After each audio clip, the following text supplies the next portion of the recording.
300 کے قریب ان کے ایم پی 300 سے زیادہ ہیں، پارلیمنٹ میں سننے تیار نہیں ہے. نہیں، میں بول دیا قانون بنا دو، میں وقت کا بادشاہ ہوں، میرا فرمان جاری ہو گیا.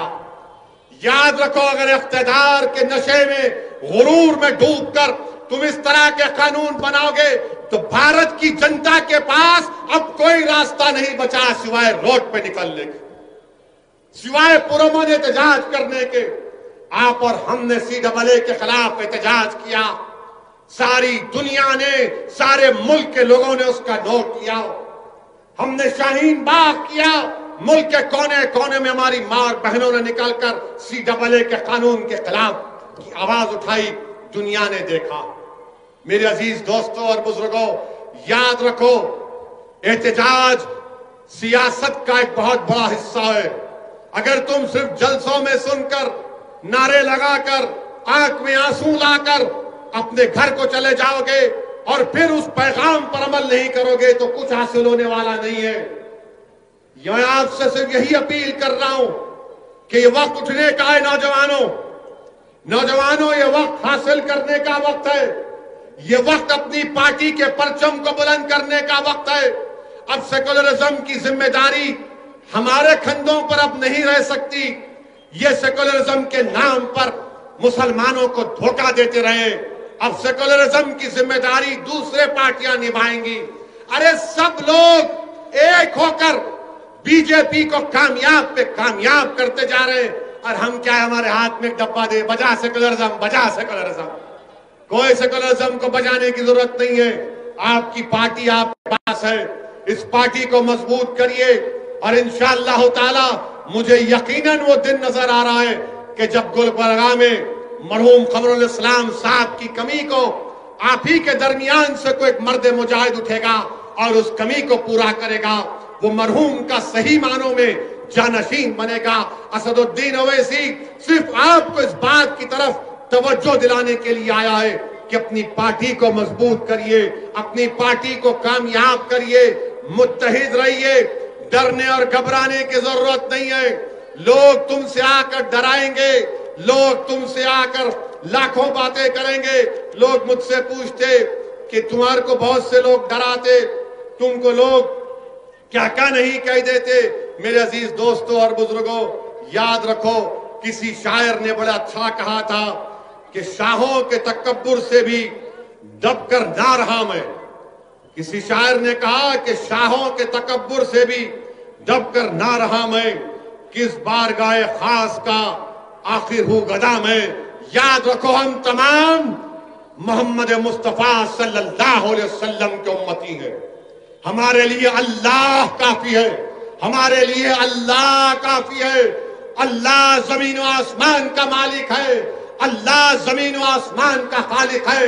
آسمانوں سے بارش برسانے والا اللہ ہے، سورج اور چاند کو نکالنے والا اللہ ہے. اللہ ہمارا محافظ ہے. اللہ پہ خوب توکل کرو نوجوانوں، اللہ کی ذات پر توکل کرو. اپنے آپ میں اعتماد کو پیدا کرو، اپنے آپ میں قوت کو پیدا کرو. جمہوریت کے تقاضوں کو سمجھو، جماعت کو مضبوط کرو اور جماعت کے پرچم کو لے کر آگے بڑھو. انشاءاللہ تعالی ہم کرناٹکا میں، گلبرگہ میں ایک نئی تاریخ رقم کریں گے. وآخر الدعوانا